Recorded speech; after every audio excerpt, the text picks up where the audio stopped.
Comisión de Defensa de la Competencia se hizo un estudio de mercado y se detectaron importantes incrementos de precios a fraccionadores locales entre 1992 y 1997 de GLP. GLP es gas licuado de petróleo, es el gas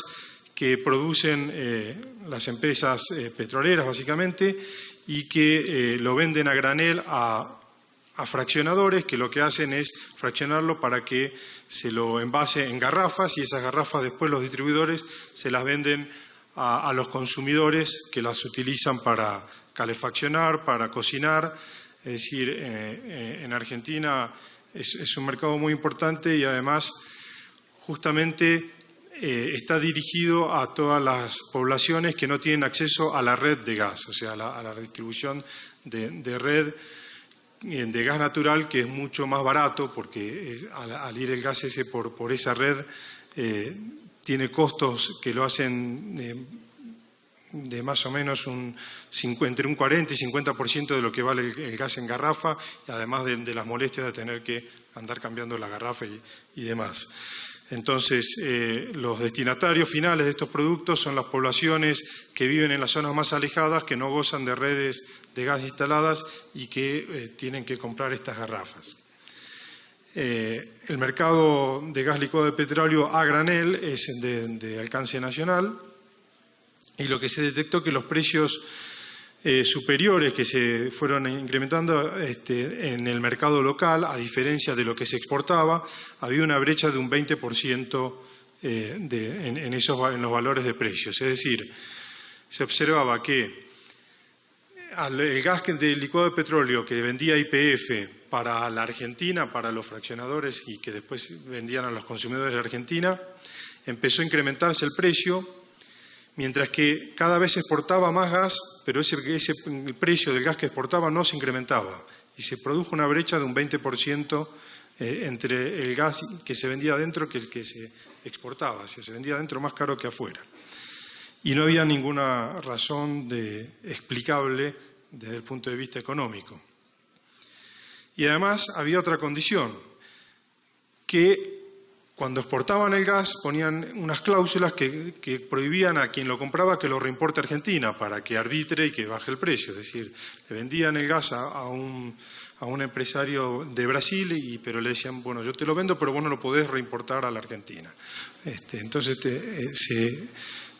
se posibilitaba de esta forma el abuso de su posición de dominio en la Argentina y le permitió este incremento de precios. La participación de YPF en ese caso en la venta de gas licuado de petróleo superaba el 60%, o sea que había una clara posición de dominio, y por otro lado existían barreras a la entrada altas. El mercado no era desafiable porque se requería muchas instalaciones para poder trasladar el gas de un lado a otro, para tanques de reserva y toda una instalación logística que requeriría mucho tiempo para un competidor que pueda ingresar a ese mercado y con costos hundidos que prácticamente desalentaban totalmente al ingreso de nuevos competidores en el mercado en un tiempo pronto como para contrarrestar este abuso que estaba cometiendo YPF. Como les decía, esta conducta generó un perjuicio para el consumidor final, porque en definitiva los fraccionadores trasladaron ese aumento de costos de lo que le vendían a ellos a los consumidores y a su vez provocaron una menor cantidad de venta del producto. O sea, se cumplió lo que veíamos en la tabla, subieron los precios, bajaron las cantidades. E inclusive en el estudio de la comisión se pudo hacer un análisis de cuánto habría sido esa transferencia monetaria y se la estableció en los 91.370.000 pesos. Por eso se les puso una multa de 109.640.000 pesos y la orden de cese inmediato, o sea, que se les prohibía que continúen con esa conducta, la eliminación de la restricción de importación en todos los contratos de venta al exterior de gas licuado de petróleo, dando publicidad de esta sanción para que, digamos, más allá de la transparencia del funcionamiento, para que todos los agentes estén al tanto y sepan, y algunos si quisiera triangular para arbitrar alguna diferencia de precio la pueda hacer. Es decir, que todos sepan que esa cláusula no existe más y no se puede aplicar más. Esto generó, también la multa fue apelada, pero la Cámara, que entendió en la Cámara de Apelaciones, ratificó la multa de la Comisión. También recurrieron a la Corte Suprema de Justicia de la Argentina, que también ratificó la multa, y así que al final tuvieron que pagar. Pero, o sea,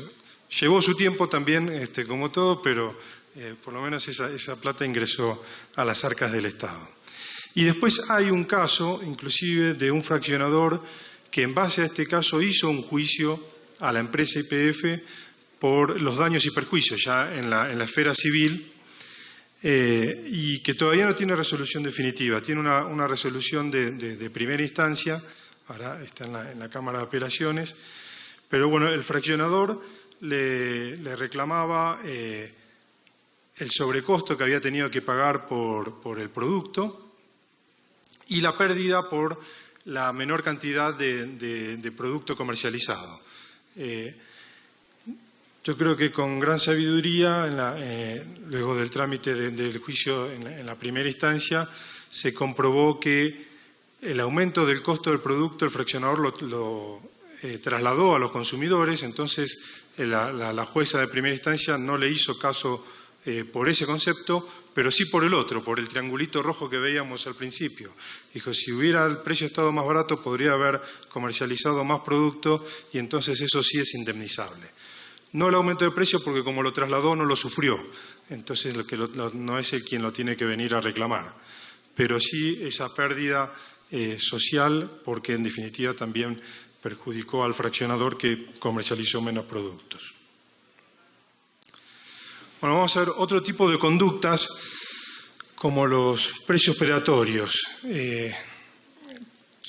el comportamiento de precios predatorios, es la reducción de precios en el corto plazo para el desplazamiento de las firmas competidoras del mercado o para desincentivar el ingreso de nuevas firmas. Es decir, la baja de precios inicial de una empresa, pero no solo con el incentivo de bajar o competir por precios, sino que después tienes expectativas de, una vez eliminado el competidor, poder establecer un precio supracompetitivo o monopólico y con esa ganancia extraordinaria compensar no solo lo que perdió por bajar el precio, sino ganar más aún todavía. Es decir, eliminar la competencia para quedarse con todo el mercado, en definitiva. Estas conductas son difíciles de analizar para las autoridades de defensa de la competencia, porque, claro, el concepto es claro: si quiere eliminar al competidor para quedarse con todo el mercado, hay que sancionarlo.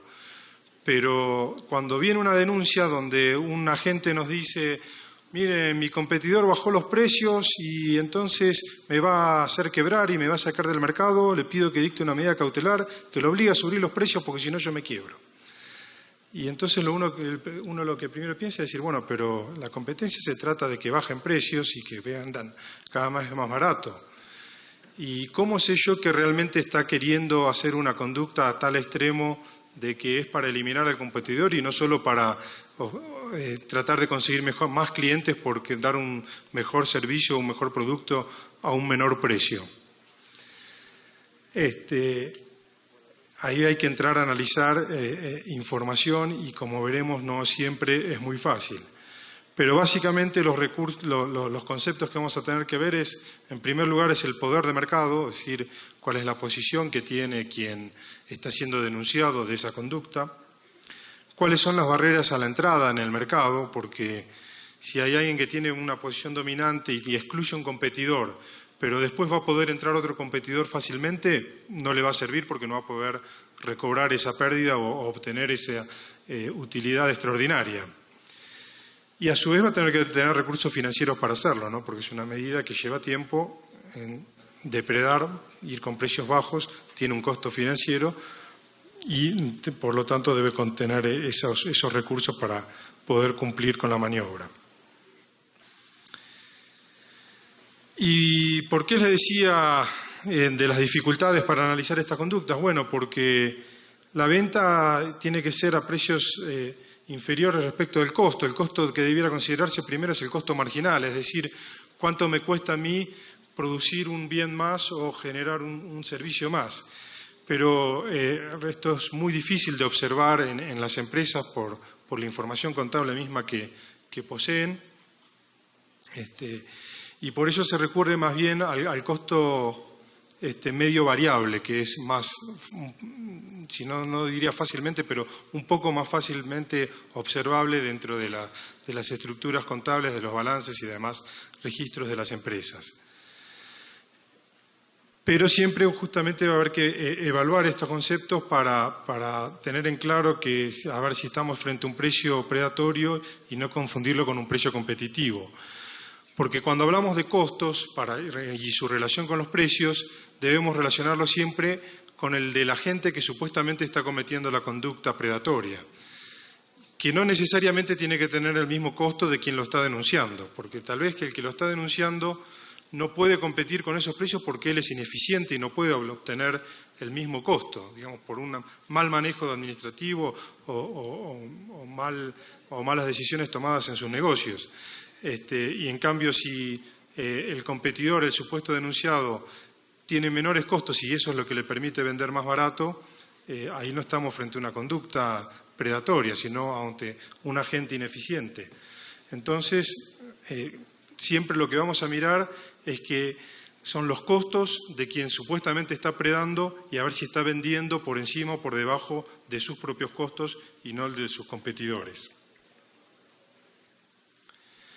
Como les comentaba, en varios casos en la Argentina, cuando nos presentan y nos piden ese tipo de medidas cautelares, les decía que en principio se observan con mucho cuidado y a veces lo que ayuda es la prudencia y el tiempo.